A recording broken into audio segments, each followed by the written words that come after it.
On this episode of Ask the Expert, we explore the hyper-competitive fashion industry with two founders leading the space in and beyond the Philippines. We talk about what it takes to build a truly resonant brand, the markets and metaverses in the pipeline for these two leading companies, and share some advice for entrepreneurs looking to break into the industry. Our two guests are the founder of Rafikimono and the creator and principal designer of Halohalo. On this episode, your experts, Raffi Fuchs-Simon and Cara Sumabat-Limjap.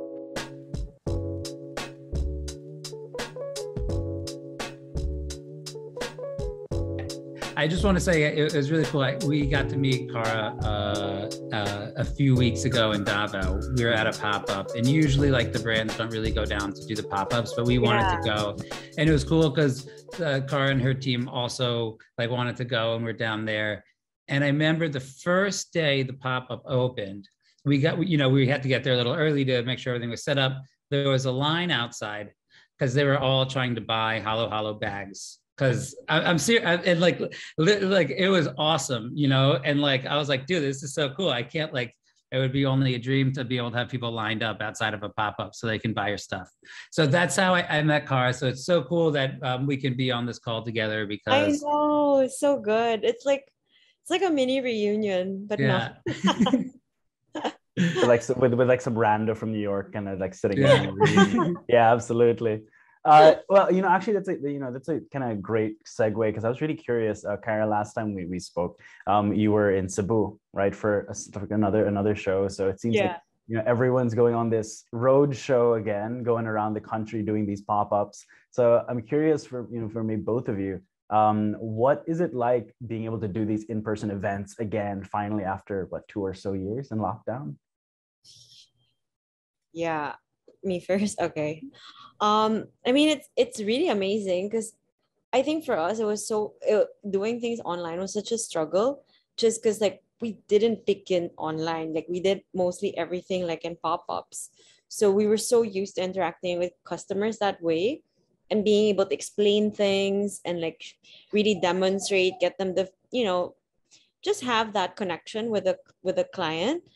And like doing it online, it was just like, it was like, at least for me, it was such a big struggle because couldn't capture it and couldn't just like, is this it? Like we just show photos and then the descriptions, like, I don't know, it just felt off for me. So just being able to do in-person events was like, oh my God, it was so rewarding. It wasn't really so much that they were shopping, but it was more of like, having that interaction really and like seeing how they also react to things.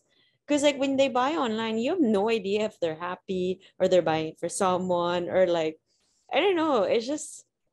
Or they're a reseller. There were people there who were buying the purses so that, because one went on like whatever, like carousel, like 2 hours later.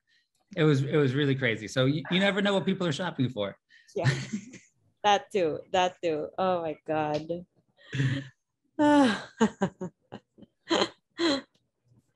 What about you, Raffi? What's it been like being back in person doing these types of events?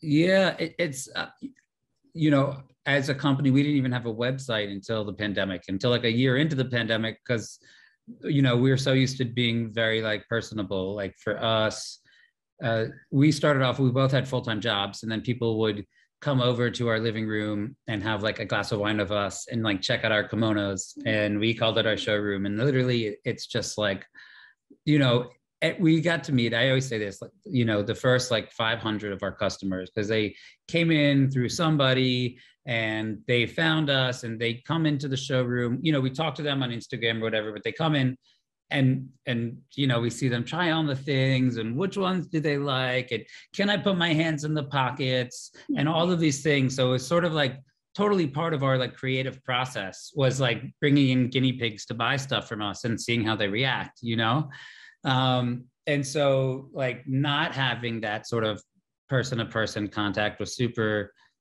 tough, for sure. And then so we had to have a website, and like it's cool. Like I'm so happy we have a website now, and I'm so happy that all these things exist but like this still that person to person contact is so important for us. So being back out there like is very, very exciting, you know. And the events are very exciting, and also just like having our showroom open again so people can like come in and hang out, have some wine, buy some kimonos, you know. It's like it's almost like a social thing. It's super fun. We've met like so many friends because they come over and buy kimonos, and so like we couldn't do that for 2.5 years, and now it's like happening again. So like on a personal note, it's also very exciting, you know. Yeah. So you know, that kind of brings me to this question I just really wanted to throw to both of you guys, because when I look at Halohalo, when I look at Rafikimono, to me, it really seems like both brands, or you guys have really been able to build these really resonant brands by curating these kind of fleshed out lifestyles around the lines. It's not just the products, but the lifestyles that come with them, right? So Cara, we spoke not too long ago about this sort of multimedia approach that you adopted to world building almost, right? So curating the pop-ups, yes, but also the lookbooks, the websites, playlists, crafting these, I don't know how you describe it. I mean, I'll throw it to you, these kind of like soft, loungy, pastel tinged atmospheres, right? And Raffi, I was going over the social media accounts of Raffikimono, and what really stood out to me is that these products seem to be equally at home on the beach, at a music festival, on stage. And I saw endorsers ranging from A-list celebrities to personal favorite of mine, Mark Rebillet, and even blockchain evangelist Leia Kalyan Butler, which I saw her on your Instagram. Super random, but awesome. So I wanted to get into the strategies behind those brand building efforts in a bit. But first, could I ask you both to sort of take a stab at describing what the Halohalo lifestyle is and the Rafikimono lifestyle is? Am I first? Yeah. So sorry, I'm also happy to go if you want to. No, please go ahead. Okay.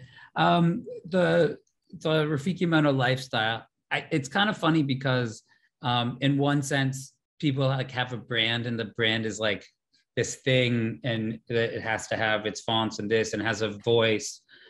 The thing that's really funny about Rafikimono is it's sort of just like our voice, because like, especially during the pandemic, you know, like we were like, you know, cooking food, and we were doing all these like different things that are just sort of part of everyday life. And we weren't trying to necessarily be a brand, but sort of like share us.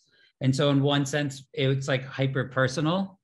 And then on the other side, I feel like Rafikimono it's all about inclusivity. Like our ethos is, you know, trying to make things for people of all ages, of all colors, of all genders, of all sizes. And so we're really trying to appeal to everybody, you know. So it's weird because I don't think we necessarily have a life like a subsect of people that we're like going after, but I think the mentality is like enjoy like the best day of your life. You know, that's how I kind of feel like we try to make clothes for people to wear on their best days of their lives, you know, and that's what we want. You know, it's a thing that you go to if it's your birthday or it's New Year's, or sometimes just like being at home and like doing nothing and watching TV and sitting in Rafikimono also feels like a best day of your life. You know, for us, I feel like the brand is for people who just want to feel this. And it's hard to convey that, I think, over sometimes over like social media, because it's as much about like how it feels as how it looks. And I feel like with fashion brands, a lot of times it's about how it looks. But I think the word of mouth way that we started it sort of helps spread the vibe. And while it's hard, I feel like that's what we always try to capture, like the feeling more than the look. Yeah. I mean, I'm gonna agree with you there, because like it's that, like that's what we were saying, like it's so much more just the feeling. Like we just want to make sure people are happy. Like you can make anything and it could look cool and all, but if like when they're using it or when they're wearing it, if they're not having that same feeling that, you know, that you want them to enjoy as well, that I guess we were trying to capture with making products. So we wanted to making them carry that over. I guess that's why we would always put on and say things like, that's why we put it like it's a Halohalo world. It's in the sense that it's kind of like, I guess, like living in your head about it. Like, things like that, especially during the pandemic, that's what we were like trying to really push, because we knew, I mean, it was freaking tough, right? Like, especially in the start and all of it. And then, everyone just gets like low moments. Like, I don't know, I think it came in different points for everyone. And we just kept trying to push. Like, I mean, it wasn't easy, like trying to push to make people feel happy, and like trying to find things like, okay, what can everyone kind of relate to, and kind of give them that equation of happiness, that feeling that it's just so hard to convey on social media. So, I mean, I guess it's the same for us. It seems like you'd say like what we do is more, it lives in a tropical atmosphere, all those things. But I guess it was just so easy to put in that tropical atmosphere, just because it was like, I don't know, it makes me happy, it makes our team happy. We're just trying to find things that are relatable for them to understand, like, okay, it's all about really the happiness. Yeah, happiness is key. Yeah. Totally agree. So I guess like the clear follow-up question then is, how do you go about communicating that brand message of happiness, of living that best day of your life, both, so you figured it out in person, but online I think is really where it gets tough, right? So we touched on influencers a little bit, we touched on curating visuals, those playlists you guys make at Halohalo. And Raffi, you were talking as well about cultivating a personal brand as well, and finding a way to incorporate that into your business. So Yeah. what strategies for brand building have you guys found to be most effective? So, I mean, pandemic was really funny because like our brand is like, we would be on a beach or we'd be on a mountain or we'd be doing some crazy adventure somewhere wearing Rafikimono. And then pandemic happened. And then it was like 3 weeks. I mean, no one knew what was happening. There was no sales, of course, because there was no Lazada or Shopee or there was no e-commerce anywhere, And so we started basically trying to have fun with it. So we take pictures of like me like cleaning the shower and Sean like drinking a bottle of wine in the shower while doing her nails. And it's like Rafikimono at home, And then the next was like me vacuuming while Sean's doing, you know what I mean? And we like made like, obviously we're stuck inside. So how do we have the most fun while inside? And I think like people just dug it. And it was cool because we started making masks. And at this time, there was no Shopee, Lazada, but people could order kimonos from us and we could book a grab and we send a face mask to them. And then, there was no other people who were doing deliveries. And I don't know, there's something also in the Philippines for me, the idea of customer service is slightly different. And so Sean and I both answer all of the messages on Instagram. We talk to every customer. If someone messages, I try to get in the first 5 minutes and respond because they're in that like buying mentality. And if I wait even 15 minutes or an hour and there's a diminishing thing afterwards, they might not be there. So I think it was all about like the constant communication with people and being able to send a kimono like in a few minutes of purchasing and it comes to your door and there's a handwritten note. And I feel like it was all these like small touches that some people do some, but not others. But like for us, like customer service is like our whole business model. I mean, obviously like our products are great. I think they're pretty cool, but like for us, it's keeping the customer happy is like the top priority and sort of being always in communication with them. I forgot what the question was. I think I just started rambling. I'm so sorry. No, that's absolutely it.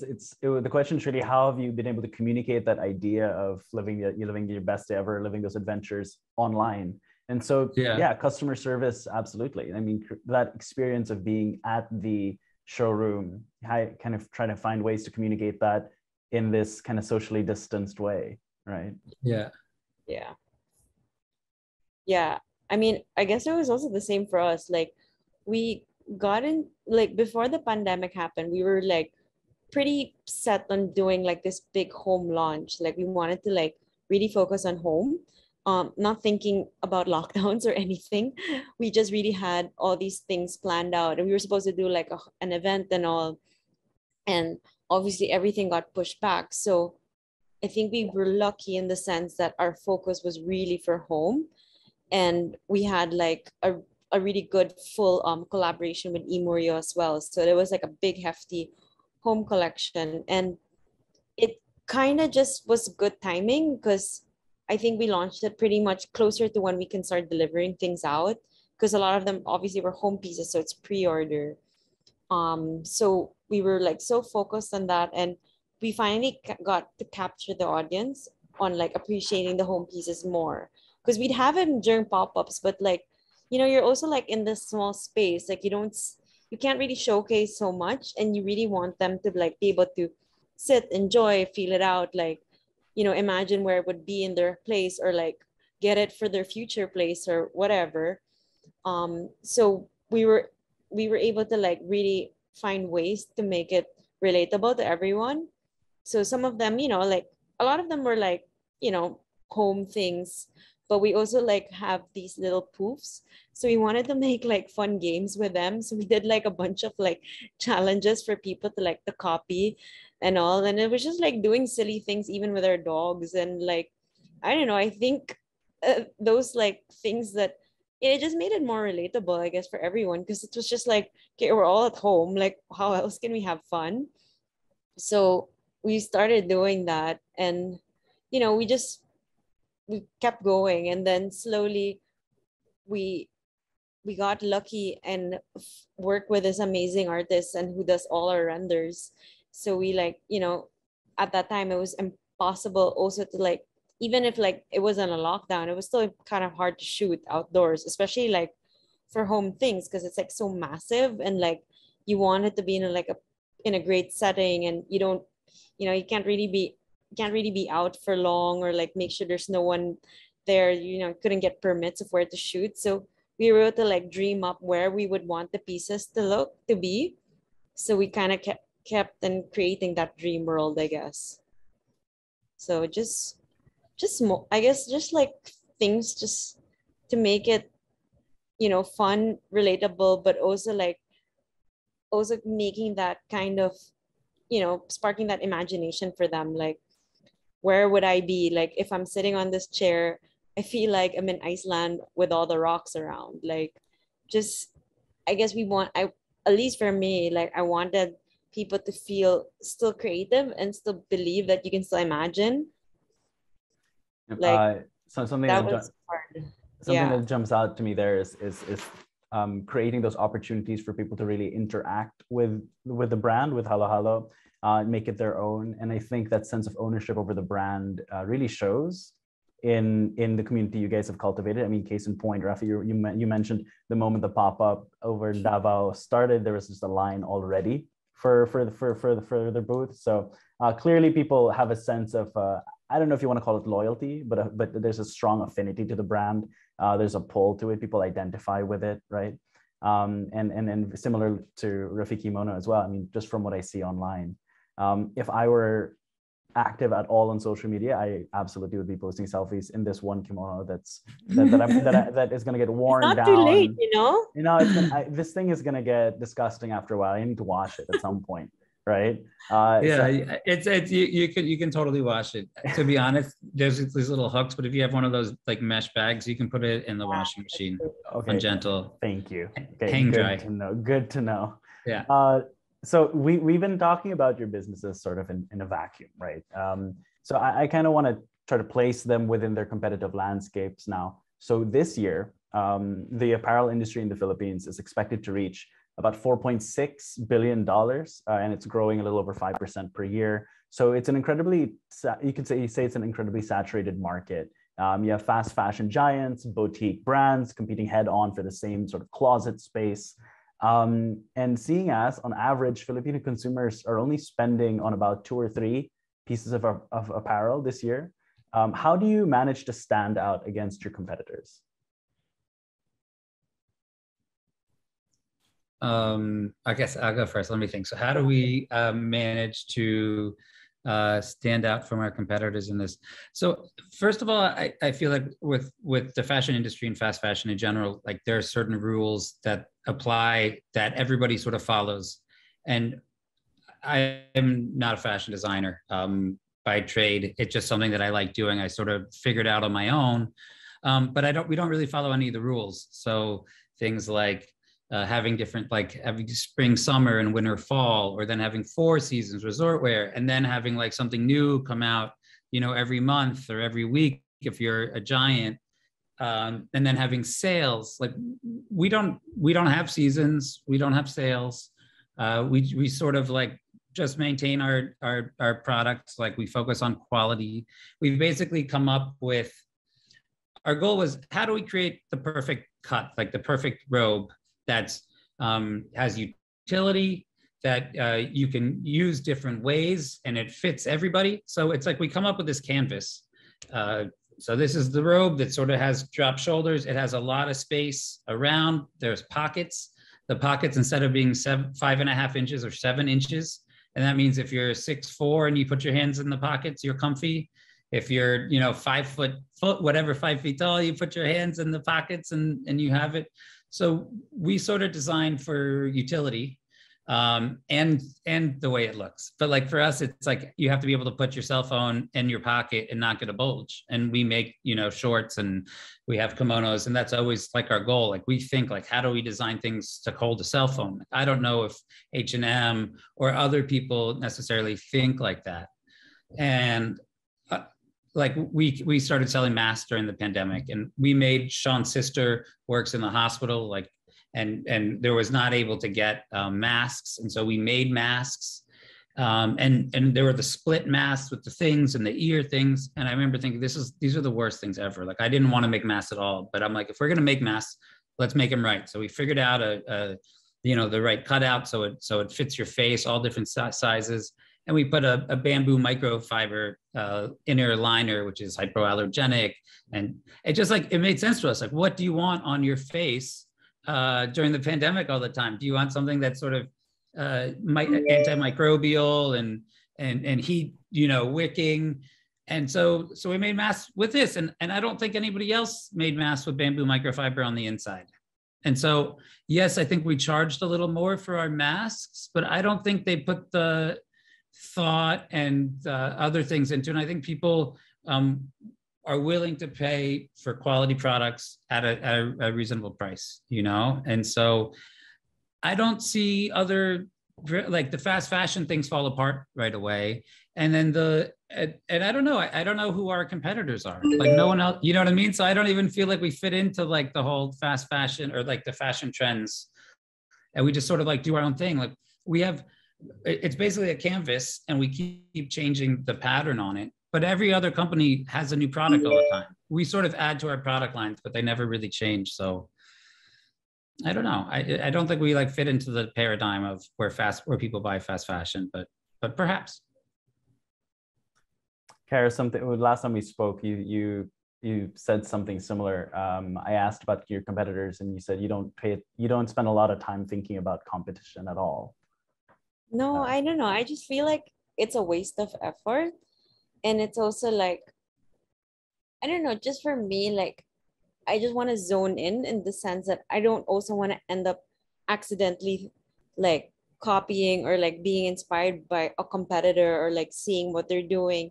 Because I feel like it's just going to drive you nuts trying to think like, oh, should we be doing that? Like, you don't necessarily have to copy it, but it will be kind of in your head, like, is that something we should be doing? And I don't know, it just doesn't seem worth the time. And I don't know, it's just the same as Raffi. Like you kind of just want to stay in your zone, like what really works for you, what works for your customers, what do you also want to produce and put out there? Like, you know, you can be looking at your competitors and seeing what they're doing, be like, oh, I think we should be doing that, but it's not something you're really like so proud of. Like in the end, it's just gonna get you. I feel like you're just gonna be like, wait, why did we do that again? I don't know. And you know, honestly, like Raffi's so right. The masks are amazing. Their masks are so good. Like Marco and I like steal one another's, see whoever gets it first from the wash. Right, but I don't know other brands that put comfort first, you know. And at the end of the day, like for me, I feel like you're buying this thing that's supposed to be designed for comfort, and like the pretty print is like the bonus. And I know people end up buying it for the pretty print on the outside or on the thing, but the idea is that actually what you're buying is the idea and the comfort and the and the design. It's all these other things, and the pretty print is just a bonus, So beyond the brand building and the marketing, as you both pointed out, these past 2 years have been, I guess you call it a series of pivot after pivot, finding ways to continue growing amidst projects, consignments, and collabs being put on hold. Cara, you mentioned. So as entrepreneurs, what aspect of growing your respective businesses have you encountered the most challenges in? Would it be operations, managing finances? Raffi, I know you have a business background as well, actually, fundamentally, right? Yeah, I've worked in a few. I mean, I've sort of been entrepreneurial in the past, but I've never really had my own business before, so this was a different play for us. I mean, and to be honest, like we started with just like our own money and haven't had any investors in the whole process. So tell me what the question was again. I'm so sorry. I started on a digression, then I forgot where I was coming back. No, so as entrepreneurs, what aspect of growing your business have you encountered the most challenges in? Oh yeah. Oh shoot. I mean, there's a million. Right now, the hardest thing is growing the team, because I feel like the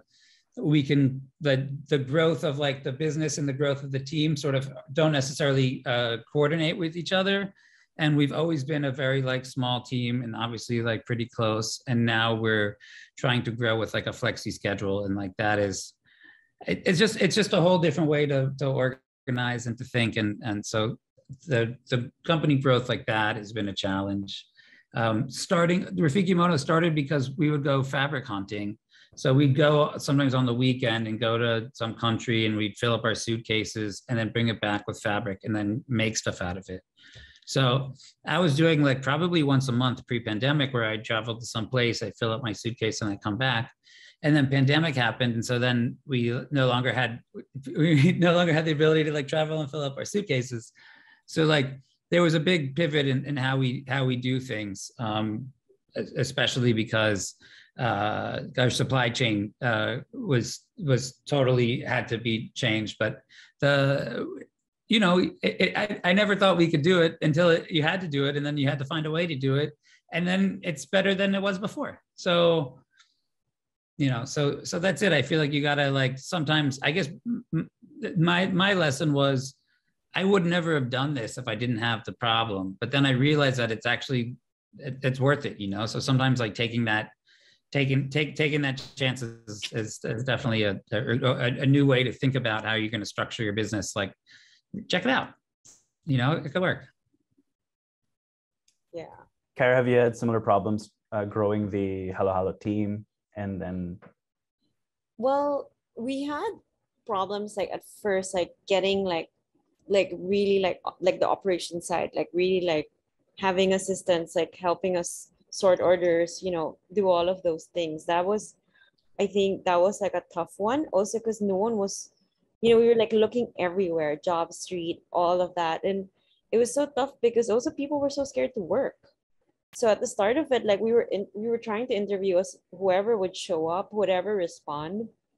But right now we're pretty lucky. Like we have not a big team, but a small team that, who have been with us for a while now and kind of get how things are. Because it was also kind of difficult to like explain to them, like, we understand like you've had different backgrounds. These are like bigger companies where your tasks are pretty much laid out super clear. But like with a small business, it's like sometimes there's this and then you kind of have to sneak in this, but like making them understand all of those things, and we keep them as involved with everything. So it was quite a journey, but I'd say like I'm pretty glad like we're here now, and like we took our chances, like just up finding as much people to hire. It's great also to be able to get people with a different background, like completely. We didn't look for people who had, like would fit the job description right away. All we looked for was really like loyalty, willing to learn. And then we just took chances from there. And I guess it's I'm saying, like at this point I can say it's worth it. But at the beginning I was just like, I was telling my brother, I was like, really, like, really gonna hire, like we're gonna have all this effort trying to find, like, I can figure it out, I can do all of it. Yeah. But he could see, like, when I would do all of the fulfilling, doing all the other things, I wouldn't want to do anything more. I wouldn't want to design anything because I felt like my brain was fried already. Mm-hmm. So at least now I feel like I'm more sane Yeah, and can able to do things. I remember it was just Sean during pandemic. It was just the two of us, and I remember there was a day we had our first sale ever. It was like, we had a bunch of orders and whatever, and I was like, we have to write a hand card, and then we have to seal the thing, and then we have to deal with the grab. And I was like, the day I don't have to like be doing these things also will be like a big day. And I remember that day came, and I was like, yes. And then you go to the next goal little by little. But I remember like that to me was like one of these like small little hurdles that like, woof, I'm so happy that I can focus on something else now, And I also heard you saying, and this is how I believe too, that, I like to hire for attitude, because skills can be trained. And obviously there's certain things like, if you're a programmer or developer, and I don't know anything about that, I can't train it. But if it's sort of soft skills or whatever, then I always go for attitude. It's so important. Yeah, and like it's still great though. Like no regrets about going through the whole process. Like, like how doing everything, like down to like, when it was just like with you and just Sean doing everything. Like it's also so good to be able to go through the process, right? Like, because now it makes you appreciate and like you see things that if you never started doing all of it, you wouldn't give your customers the same experience. Because I don't know, always thinking like when you're packing the orders, like how else would they make them happy? Like, yeah, it's a box. Like how do you personalize it? So like even like during lockdowns and like packing through all the orders, it was actually really fun because you were like, okay, how do we make it different again for the next time? Like how do we make it, like when you see like a repeat name, you're like, okay, she just got one. How do we make it different? Like how does she get that extra kick this time?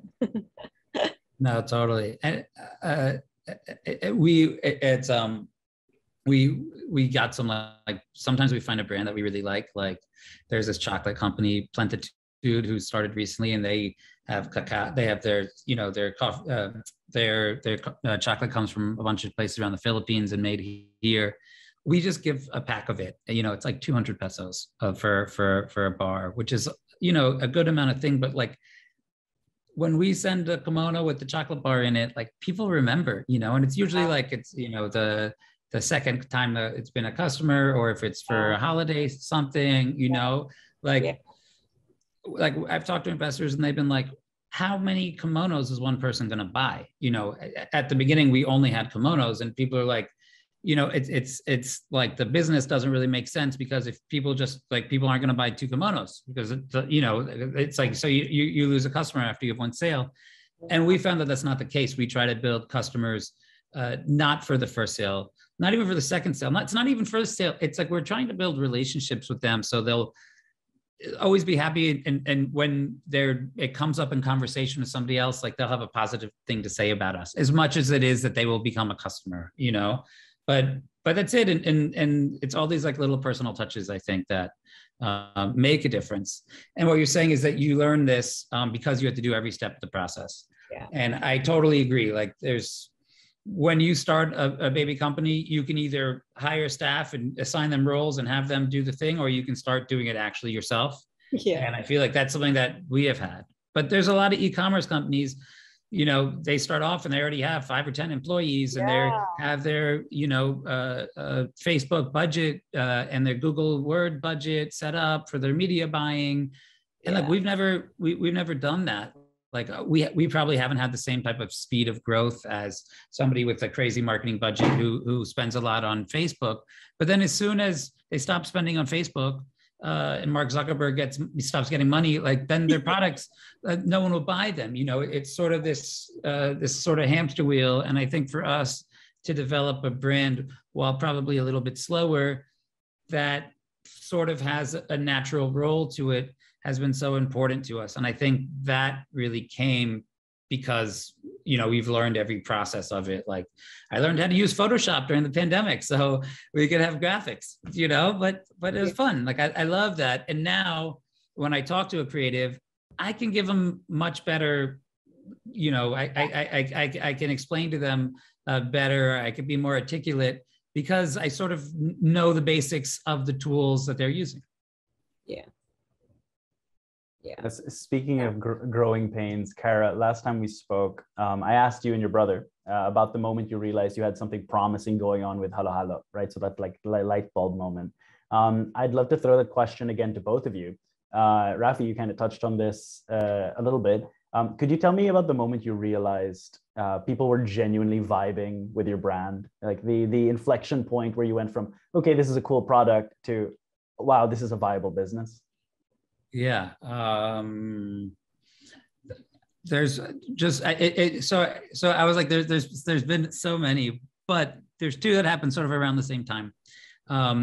One was, so we would travel to buy our fabrics and like I studied documentary film. So we go around like the fabric area and I'd be doing stories on Instagram, but part of it feels like first person through my eyes. Part of it is me like talking to camera, generally kind of like silly and funny and having fun with things. And I remember like I was going and I was kind of showing the different fabrics and saying like, do we like this one better or this one better?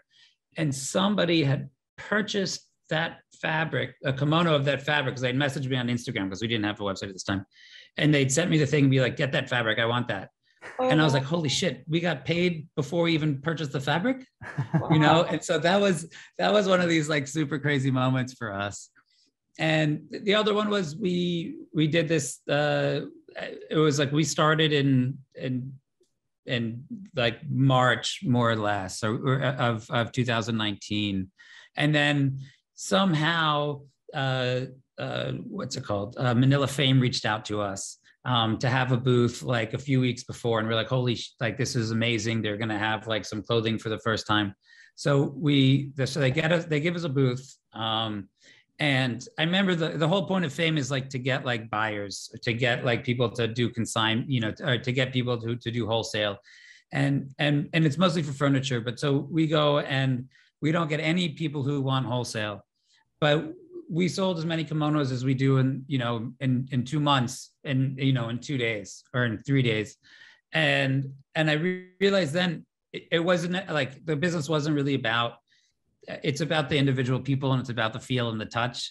And it just felt amazing. And that was like, I was like, oh shit, like if we get in front of people, we could sell kimonos, you know, and it was so real. And it felt like it was our first time like having like a pop-up before. And it was crazy that it was at like, you know, Manila Fame and just that fact that it worked out so well for us was like definitely you know, it was like, it felt really cool. I think I quit my job after that, actually. Wow.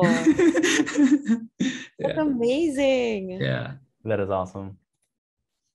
Well, looking to the future now, one trend that a lot of analysts say are shaping the continued growth of the apparel industry is sustainable fashion, right? I'm sure this is top of mind for everyone in your industry. And that's particularly amongst younger consumers, right? So what forces do you see shaping the future of your respective brands? Well, you know, I mean, and sustainability is such a like a broad term, and it could mean like from an employee standpoint, like do you treat your employees well, like from the bottom to the top of the pyramid? It could mean, is it the materials that you use in the final product? But it doesn't talk about like how those things were made and how like the wrapping comes, because every, you know, spool of, you know, the most organic cotton obviously uses water and how you make the thing, but it comes packaged in plastic and all of these things. So, you know, if you just look at the final product is one thing, but also the whole supplies, it's such a complicated thing to say whether or not something is, whatever, sustainable. But I would like to say treating your employees well, for me, is very sustainable. We buy backstock fabric, so the stuff that we get is sort of, we like go through like garages and warehouses to try to find stuff, and we interact and we buy from all these like different sellers also.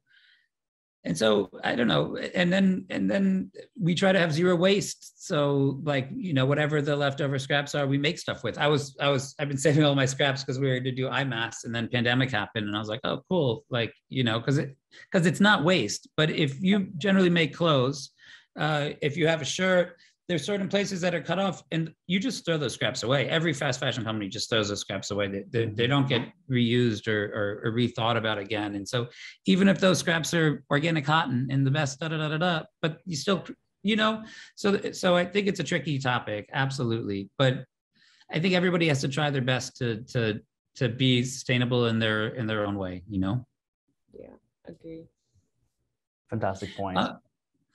Yeah, and I think you were also asking about like trends that are happening in general, and I feel like sustainability is definitely an important trend, and I think also like and that's an offshoot of like the conscious consumer, like someone who's paying more attention about like getting something that will last longer, something that it's made like more quality. And so, and what the thing feels like and how comfy it is and the utility. So those are all things that I also feel like is trending, even though sustainability is also, I think there's a more sort of conscious consumer, which is also exciting because that's what we look for. Well, since we're looking ahead already, are there any specific projects or milestones in the pipeline for Halohalo and for Rafikimono that maybe you guys want to talk about, maybe you guys are particularly excited about?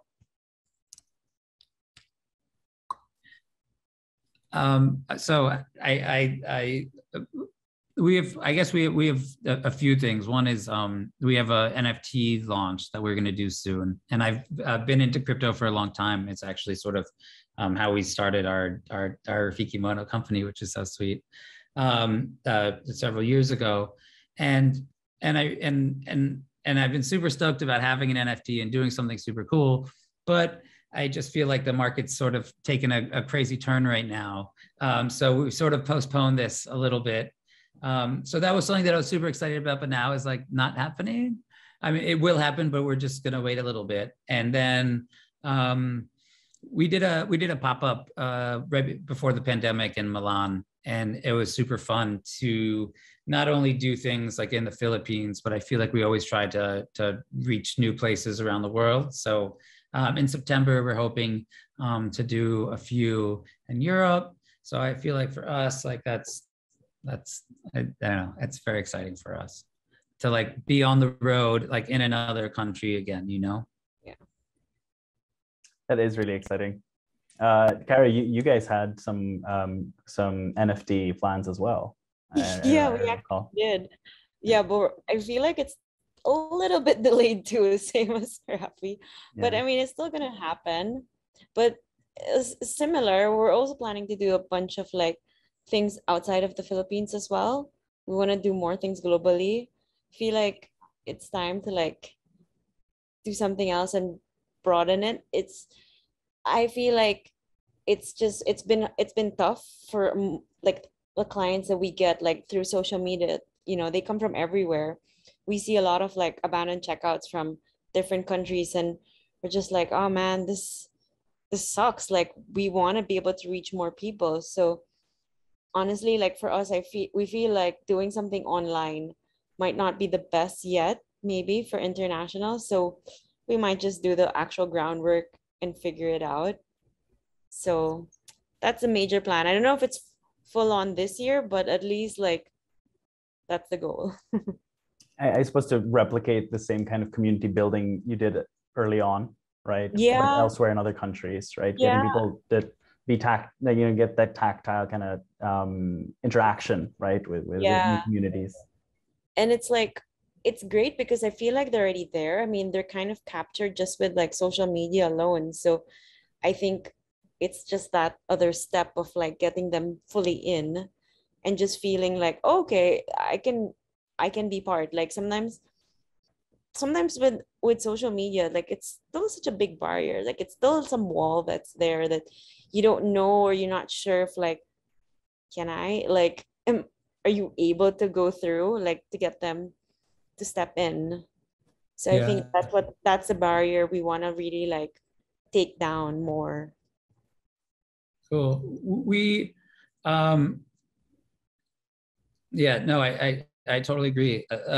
We would do this thing where like we haven't done it abroad yet, but in the Philippines, we started sort of unknowingly. But our first trip, like from the beginning of the pandemic, like we went to like this place that and we brought Rafikomonos, and we ended up like trading Rafikomonos for night stay, and then leaving the Rafikomonos in the boutique at the resort. And we're like, oh my God, this is so cool. Like we can sort of like have our lifestyle and then do something and leave our mark. And then, that place can then be like sort of a consignor for Rafikimono. So the past 2 years, we've been basically doing that, finding new places, meeting new people. So like doing the trips that we like and the adventures, having the photo shoots, and then finding places to basically consign or wholesale our kimonos. We haven't done that internationally yet, but that would be, I think, our goal. And the strategy is kind of cool. Like it like when it happens, you're like, oh man, like this trip that we had planned like was awesome. And then it also is like, forwarding like your business goals and objectives. So yeah. I love that idea of you just kind of planting seeds everywhere you go, just like here, just leaving these kimonos, hoping the business will grow here and here and here. Yeah, that's fun. And sometimes it's like, can we go on a vacation and not do Rafikomono? But at the same time, it's just fun. Like even if we don't have a pop-up, like we'll bring some kimonos or some hats, and we'll do like a photo shoot, because 90% of all the photos on the Instagram are photos that Sean and I have taken together, and I don't know, it's like part of the fun. It's like, so in one sense, you got to sort of just like live it, breathe it, and submit to like that's life. Yeah, it's so cute. It's like a reverse postcard too. Oh yeah, that's right. It's like a reverse postcard. Yeah, it's true. Yeah, leaving it there instead of taking it with you. Yeah, absolutely. Because we used to fill up the fabric in the suitcases and then bring them to Manila, and now we're like bringing the things from Manila like the other way, and then we come back with empty suitcases. It feels so weird, like paying for luggage and like nothing being inside of it, but that's awesome.